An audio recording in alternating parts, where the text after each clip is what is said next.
ओम शांति चेतन भाई। ओम शांति पाल भाई। आज हम लोग 9 दिसंबर 2024 की मुरली रिवीजन करेंगे। जी तो मेरे हाथ में मुरली है। जी। आज बाबा ने बहुत अच्छी अच्छी बातें कही है, उसको आप बड़े थोड़ा हमको समझाइएगा। आज बाबा ने कहा, मीठे बच्चे, विनाश के पहले सबको परिचय देना है, धारणा कर दूसरों को समझाओ, तब उच्च पद मिल सकेगा। तो बताइए इसका थोड़ा।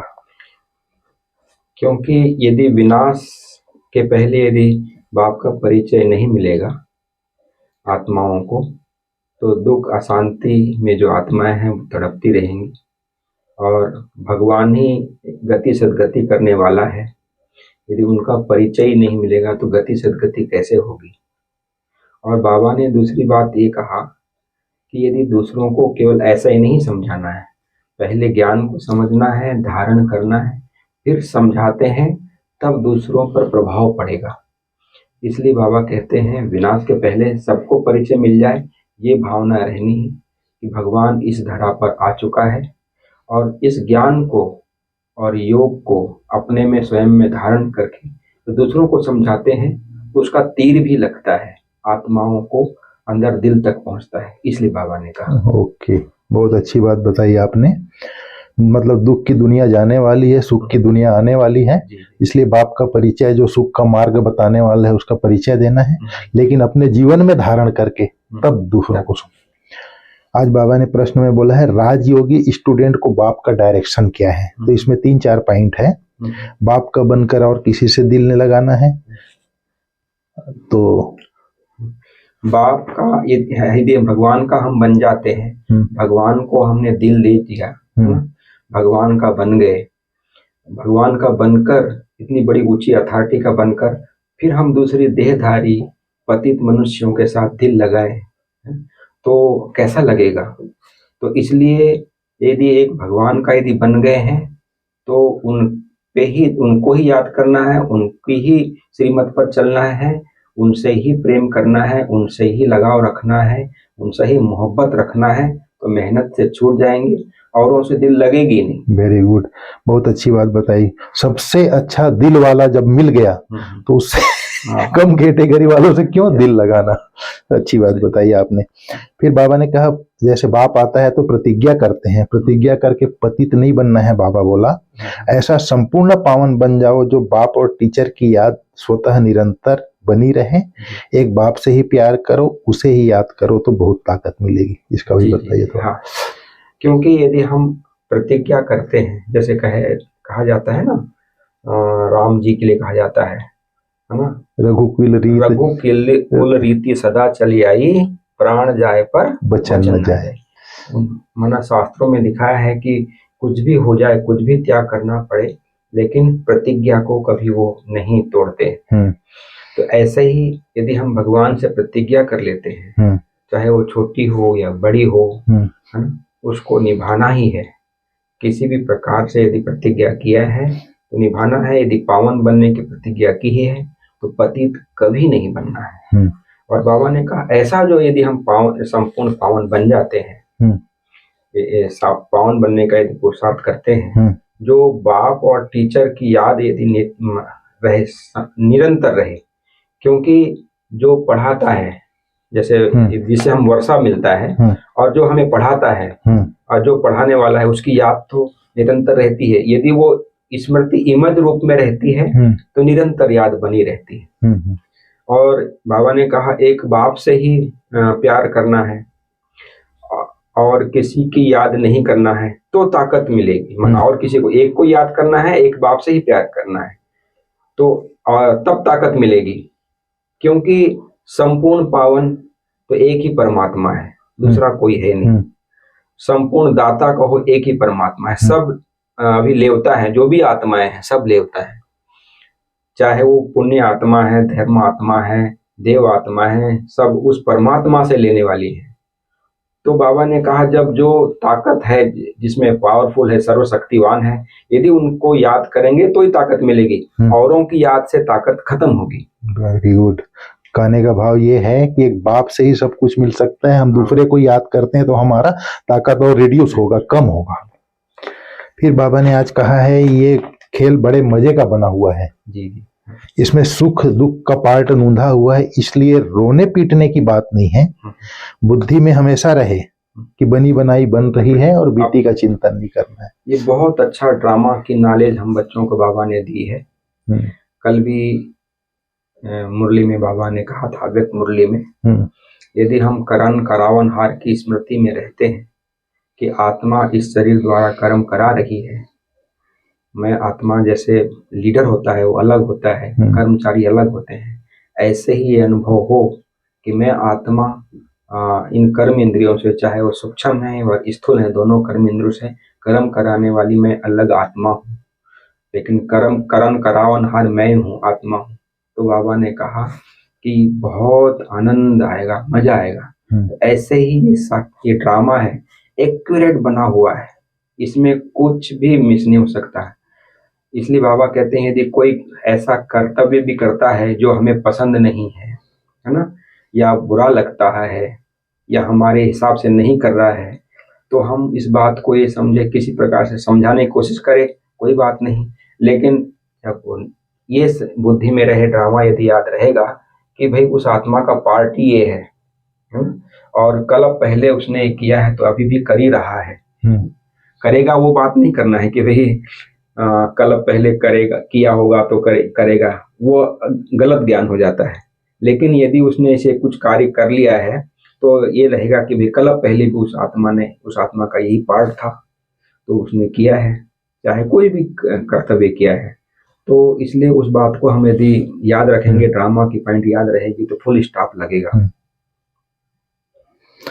तो मतलब जैसे यदि फुल स्टॉप लगता है, जैसे हम कोई ड्रामा देखते हैं, नाटक देखते हैं, दृश्य देखते हैं, फिल्म देखते हैं, तो जो भी सीन चलता है उसका हम आनंद लेते हैं, तो ऐसा ही यदि हम साक्षी हो कि इस ड्रामा को देखते हैं तो उसका आनंद आता है, मजा आता है, ये बाबा का कहना है। ओके, मतलब जो हो रहा है अच्छा हो रहा है, जो हुआ अच्छा हुआ, जो होगा अच्छा ही होगा, सब में कल्याण समाया हुआ है, इसलिए ये खेल बड़ा मजे का है। फिर बाबा ने कहा और सत्संगों को स्कूल नहीं कहा जाता, ये कॉमन क्लास नहीं है, इसमें आंख बंद करके नहीं बैठना है, टीचर को सामने देखना है, पढ़ाने वाले को उबासी आदि नहीं लेनी है, उबासी गम की निशानी है, ये कॉमन क्लास नहीं है। तो ये बाबा ने आज पढ़ाई के ऊपर काफी अच्छा हम बच्चों को मुरली में बहुत अच्छी अच्छी बातें बताई हैं।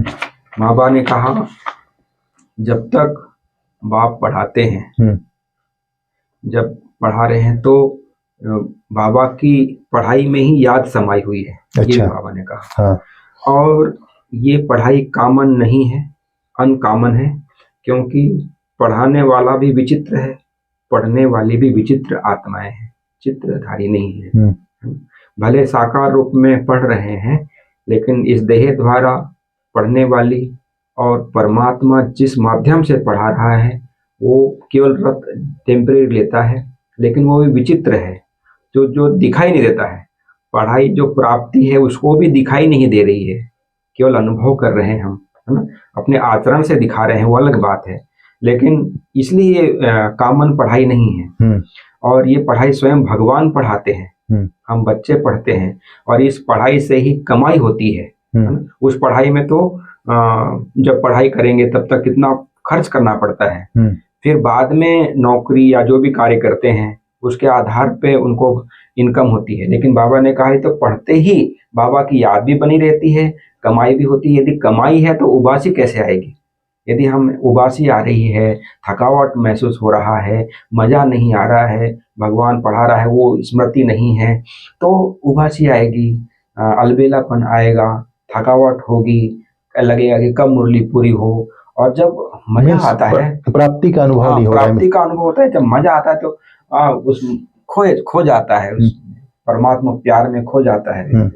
तो ये माना पढ़ाई बहुत बाबा ने कहा ये भगवान पढ़ाने वाला है, और बाप, टीचर, सदगुरु तीनों की याद यदि हमारी रहती है, ये भी बाबा ने कहा बहुत अच्छी पढ़ाई है, और ये अशरीरी बनने की पढ़ाई है ना, पावन बनने की पढ़ाई है।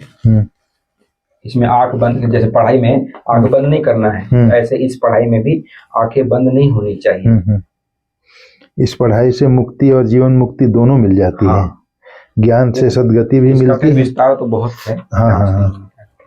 फिर आज बाबा ने वरदान में बोला है, संतुष्टता के ऊपर बोला है, इसका थोड़ा बताइए। संतुष्टता के 3 सर्टिफिकेट, योगी जीवन का प्रभाव डालने वाले सहज योगी भाव बोला है।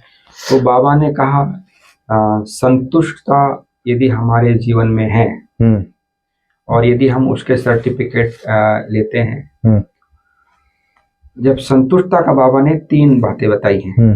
एक श्वास के आधार पे स्व से संतुष्ट, परमात्मा बाप से संतुष्ट, फिर लौकिक अलौकिक परिवार भी संतुष्ट। बाबा ने बहुत अच्छी बात बताई, बहुत बड़ी बात है ये। हाँ, बहुत बड़ी बात। योगी जीवन अगर कोई व्यक्ति योगी जीवन में है, राजयोगी जीवन में, तो ये प्राप्ति तीनों चीज उसका लक्षण है। हाँ, लक्षण है। तब हम संतुष्टता, तृप्ति जो आत्मा में रहती ना, कोई प्रकार की आस नहीं, अपेक्षा नहीं, है ना, अन्य आत्माओं से कोई वस्तु की अपेक्षा करें, आस रखें, कोई हमें मान दे, सम्मान दे, इसकी आस अपेक्षा रखें, वो नहीं। संतुष्ट, भगवान ने जो दिया है, भगवान से जो मिला है, और भगवान जो देने वाला है। सत्युग की दुनिया में हम राज्य अधिकारी पूरे कल्प इतने संतुष्ट रहते हैं, इतना भरपूर रहते हैं। जो भरपूर होता है वही संतुष्ट रहता है। तो भरपूरता की निशानी है संतुष्टता।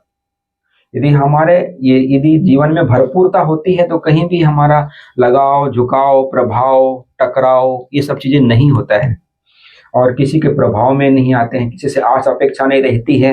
यदि किसी ने हम आस अपेक्षा रखा किसी से हमने, और वो चीज नहीं मिलती है, तो उससे वैर हो जाता है, थोड़ा सा ईर्ष्या हो जाती है या घृणा हो जाता है, अभिमान आता है, क्रोध आता है। तो यदि संतुष्टता हमारे जीवन में यदि है तो वो योगी जीवन का लक्षण है। और योगी जीवन का जो प्रभाव होता है, जो सदा होता है, संबंध संपर्क सबसे उनका प्रभाव तब पड़ता है जब हमारे जीवन में संतुष्टता आती है। तब सहज योगी जीवन का दूसरों को अनुभव करा पाते हैं। तब हम 3 सर्टिफिकेट भी ले पाते हैं। नहीं तो सर्टिफिकेट लेना है तो योगी जीवन का प्रभाव डालना है, तब सहज योगी बनेंगे। नहीं तो कई बार योग लगता है, कई बार नहीं लगता है, कभी बहुत कठिन लगता है। क्यों लगता है? क्योंकि हम आत्मा तृप्त नहीं है, संतुष्ट नहीं होती है। ठीक, मतलब बहुत अच्छी बात बताया आपने। तो कुल मिलाकर के बाबा ने जो कहा है, संतुष्टता योगी जीवन का विशेष लक्ष्य है। जो सदा संतुष्ट रहते हैं और सर्व को संतुष्ट करते हैं, उनके योगी जीवन का प्रभाव दूसरों पर भी पड़ता है।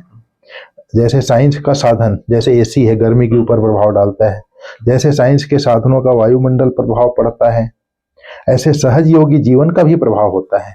फिर आपने जैसे बताया, योगी जीवन के 3 सर्टिफिकेट हैं, स्वयं से संतुष्ट, बाप से संतुष्ट, लौकिक अलौकिक परिवार से संतुष्ट।